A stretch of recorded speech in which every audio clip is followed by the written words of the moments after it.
जय श्री राम। 12 वर्ष कले गुरु सेवा, गुरु कहले टिके दबा। आमर मनुष्यकर एमती गोटे ହେଇଗଲାଣି ଚରିତ୍ର, ଅନ୍ୟ ଲୋକର ଖରାପ ଗୁଣଟା କୋଉଠି ଅଛି ଆଗେ ଆମେ ଖୋଜୁଛନ୍ତି, କିନ୍ତୁ ତା ଭଲ ଗୁଣ ଖୋଜୁନାହାନ୍ତି।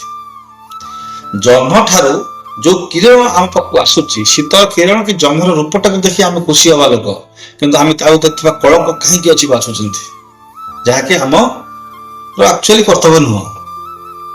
ସ୍ୱାମୀ ବିବେକାନନ୍ଦ ସେ ନିଜେ କହିଛନ୍ତି ଯେ ମୁଁ ସମ୍ପୂର୍ଣ୍ଣ ଶାକାହାରୀ ନୁହଁ।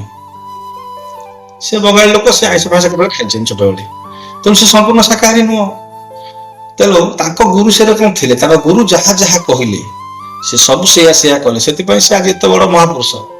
ତାଙ୍କର ବି ଦୁଃଖ ଥିଲା, ତାଙ୍କ ଦେହ ରୋଗ ଥିଲା, ସେ 40 ବର୍ଷ ଆୟୁଷରେ ଦେହ ତ୍ୟାଗ କଲେ, କିନ୍ତୁ ସେ ଯାହା କହି ଯାଇଛନ୍ତି, ଯାହା କରି ଯାଇଛନ୍ତି, ତାହା କିମ୍ବଦନ୍ତୀ ହେଇ ଆଜ୍ଞା ରହିଲା। ଜୟ ଶ୍ରୀରାମ।